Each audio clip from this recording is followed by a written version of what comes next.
भगवान विष्णु ने कपिल मुनि के रूप में पंचम अवतार लिया था। कपिल मुनि सांख्य शास्त्र के प्रवर्तक माने जाते हैं। उन्होंने कर्दम ऋषि और देवहूति के पुत्र के रूप में जन्म लिया। कर्दम ऋषि की उत्पत्ति ब्रह्मा जी की छाया से हुई थी। वह ब्रह्मा जी के मानस पुत्र थे। उनको ब्रह्मा जी ने सृष्टि के कार्य को आगे बढ़ाने के लिए कहा।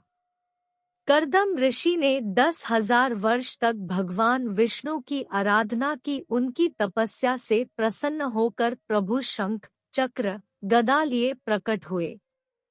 कर्दम ऋषि कहने लगे कि ब्रह्मा जी ने मुझे गृहस्थ आश्रम में प्रवेश करने का आदेश दिया है। मैं ऐसी पत्नी चाहता हूँ जो गृहस्थाश्रम में भी सहयोग करे और मेरी साधना में भी सहयोग करे। भगवान विष्णु ने कहा कि स्वयंभुव मनु और शत्रुपा अपनी पुत्री देवहूति का विवाह आपसे करने के लिए आएंगे। भगवान ने कहा कि मैं तुम्हारा पुत्र बनकर आऊंगा और तुम्हारा कल्याण होगा। देवहूति और कर्दम ऋषि का विवाह हो गया और देवहूति उनके आश्रम में रहकर उनकी सेवा करने लगी। देवहूति और कर्दम ऋषि की 9 कन्याओं का जन्म हुआ। जब कर्दम ऋषि ने संन्यास लेने को कहा तो देवहूति ने उन्हें पुत्र जन्म के बाद संन्यास लेने की बात स्मरण करवाई। कर्दम ऋषि ने कहा कि संसार का कल्याण करने के लिए भगवान विष्णु स्वयं तुम्हारे गर्भ में आएंगे।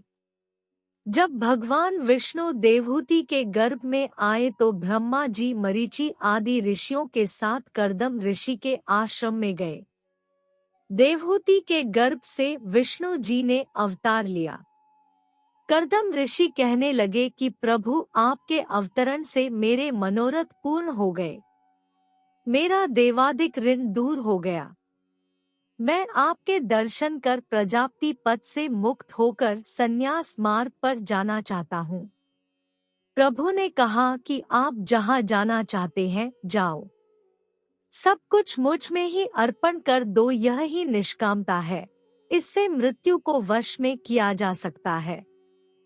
कर्दम ऋषि ने प्रभु की परिक्रमा की ओर वन को चले गए। कर्दम ऋषि के वन में चले जाने के पश्चात कपिल भगवान और देवहूति बिंदुसार के आश्रम में रहने लगे। एक दिन देवहूति ने इंद्रियों की निसारता व्यक्त की तो कपिल भगवान ने कहा कि मैं आपको भक्ति योग बतलाता हूँ। मन को ममता और अहंकार से दूर रखना चाहिए। काम और लोभ से रहित मन शुद्ध होता है। वैरागी मन से भगवान की भक्ति प्राप्त होती है। संसार बंधन का कारण है। जो मेरी कथाएं सुनता है और हृदय मुझ में लगाता है और संतों का साथ करता है, उसे ज्ञान प्राप्त होता है। उसे श्रद्धा, प्रेम और भक्ति पूर्वक मोक्ष प्राप्त होता है। यह भक्ति का एक क्रम है। इंद्रिय सुख प्राप्त कर योग मार्ग पर चलने वाला भी इसी शरीर में मुझे प्राप्त कर सकता है। माता देवहूति ने मोक्ष स्वरूप कर्तव्य को पूछा। कपिल जी ने सांख्य शास्त्र का वर्णन किया। उन्होंने कहा कि वेदों द्वारा बताए कर्मों के द्वारा भगवान विष्णु की भक्ति करे। विषयों की कोई आकांक्षा ना करे, क्योंकि जिसे एकमात्र प्रभु चरणों का ध्यान होता है वह मुक्ति का क्या करेगा। उनकी भक्ति ही साक्षात मोक्ष रूप है। ऐसे योगी अष्ट सिद्धि की कामना नहीं करते जो अनन्य भाव से भक्ति करते हैं। मुझ पर धन आदि सब कुछ निछावर करते हैं। मैं मृत्यु से भी उनको मुक्त कर देता हूँ। यदि मनुष्य कल्याण की कामना करता है तो भक्ति योग से युक्त हुआ मुझ में मन लगाए। फिर कपिल भगवान ने तत्वों के लक्षण कहे। परमात्मा का कोई आदि अंत नहीं है। वह गुणों से रहित है और प्रकृति से परे है। उसके प्रकाश से संसार प्रकाशित हो रहा है। उसके 2 रूप है, आवरण और विक्षेप। आवरण अविद्या है और विक्षेप प्रभु की माया है। मनुष्य भी जीव तथा ईश्वर भेद से दो प्रकार का है। प्रकृति के साथ उत्पन्न होने के कारण जीव है, और जो प्रकृति को वश में कर सृष्टि करता है वह ईश्वर है। प्रकृति का वंशवर्ती अपने को कर्ता कहता है, और जो कर्तापन के अभिमान से परे है वह ईश्वर है। माया के मार्ग रूप 24 तत्व है। पृथ्वी, जल, तेज, वायु, आकाश, यह 5 महातत्व है। गंध, रूप, रस, स्पर्श और शब्द 5 महातत्व के गुण है। तन्मात्रा, श्रोत्रात्मा, त्वचा, चक्षु, जिह्वा, घ्राण, वाक, हाथ, चरण, गुदा और लिंग, ये 10 ज्ञानेंद्रिय और कर्मेंद्रिय। मन, बुद्धि, अहंकार और चित्त, ये अंतःकरण भीतर इंद्रिय। यह 24 सगुण ब्रह्म कहे जाते हैं। मनुष्य को अपनी बुद्धि से भक्ति, वैराग्य और ज्ञान से योग युक्त होकर आत्मा से परमात्मा को प्राप्त करना चाहिए। कपिल भगवान कहने लगे कि दुखों का मूल अहंकार है। इसे त्याग कर जो कर्तापन के भाव से मुक्त रहता है वही मुक्त है। मनुष्य को विषयों से वैराग्य कर भक्ति योग से युक्त होना चाहिए। यमादि योग के अष्टांगों का पालन करना चाहिए, सत्संग करे, सबको समभाव से देखे और ब्रह्मचर्य का पालन करे। स्त्री पुत्रादि का स्नेह और शरीर का अहंकार ना करे। आत्मज्ञान होने से संदेह का नाश हो जाता है। जो मुझ में चित्त लगाता है उसे मृत्यु के चक्र में भी नहीं फंसना पड़ता और गति प्राप्त हो जाती है। कपिल भगवान बोले कि ध्यान योग सब योग से श्रेष्ठ है। ऐसे योग के साधक को प्राण वायु को वश में करने के लिए प्राणायाम करना चाहिए। प्राणायाम से मन निर्मल हो जाता है।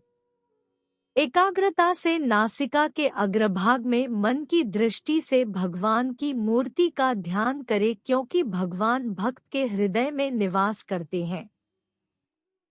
भक्त के हृदय में भगवान के लिए प्रेम उत्पन्न होता है और भक्ति से उसका हृदय परिपूर्ण हो जाता है।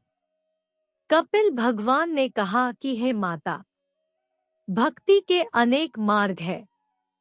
राजस, तामस और सात्विक भाव इसके मुख्य भेद है। मैं फल की इच्छा पाने वाले को फल, सायुज्य मुक्ति वाले को सायुज्य मुक्ति, नाना प्रकार की इच्छा करने वालों को उनकी उपासना के अनुसार फल देता हूँ। सबसे सरल मार्ग है कि मनुष्य मेरा ध्यान, पूजन और स्तुति करे। सब में मेरी भावना करे, धैर्य, वैराग्य का पालन करे और यम नियम का पालन कर मेरे नाम का जाप करे। ऐसा मनुष्य अंत में मुझे प्राप्त हो जाता है। भगवान कपिल कहने लगे कि हे अम्बे, मैंने भक्ति और योग दोनों तुमसे कहे। इनमें से एक का भी पालन करने वाला ईश्वर को पा जाता है। ईश्वर सब में समान भाव में स्थित है। वह ईश्वर का ब्रह्मा स्वरूप है जिसे देव कहते हैं। वह कर्मों की गति है। वस्तुओं में जो रूप परिवर्तन होता है उस रूप का भेद काल है, और काल बहुत प्रबल है। यह सबका संहारक है। यह ना तो किसी का मित्र है और न शत्रु है। इसके वश में चराचर विश्व है जो सबको मारने वाला और उत्पन्न करने वाला है। श्री कपिल भगवान कहने लगे कि इस काल से बचने का मार्ग है कि दुख नाशक वस्तुओं का संग्रह ना करना और विषयों से विरक्त होना। लोक परलोक दोनों में सुखकारी माना गया है। नरक के में घोर कष्ट नहीं सहने पड़ते। संसार में आकर दुखों से छूटने का उपाय करना चाहिए।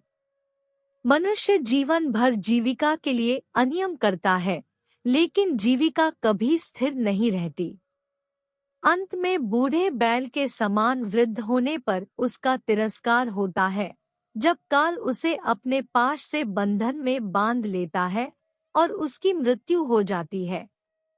उसे नरक यातना झेलकर फिर से मनुष्य जीवन लेना पड़ता है। कपिल भगवान बोले कि हे माता, जीव के पूर्वकृत कर्मों का प्रवर्तक ईश्वर है। उसी पूर्वकृत कर्म के कारण उसे शरीर धारण के लिए गर्भ में प्रवेश करना पड़ता है। गर्भ में 9 महीने पूरे होने पर ईश्वर से प्रार्थना करता है कि मुझे यहाँ से निकाले। बड़े होने पर मैं और मेरे की बुद्धि द्वारा सदैव असत का संग्रह करता है। संसार में भय और दीनता को त्याग कर जीव को सदैव काल से सतर्क रहना चाहिए। जीव की सुक्ति के लिए कर्म को योग बुद्धि द्वारा योग वैराग्य से युक्त इस संसार और शरीर में आसक्ति नहीं होती, वह मोक्ष का मार्ग होता है। 4 आश्रमों में गृहस्थ आश्रम सबसे पुनीत है। यदि संयम नियम से रहे तो चारों पदार्थ पूर्ण हो जाते हैं, परंतु जो नियम से नहीं रहते उनका जीवन व्यर्थ हो जाता है। निवृत्ति के मार्ग में ममता और अहंकार का स्थान नहीं है।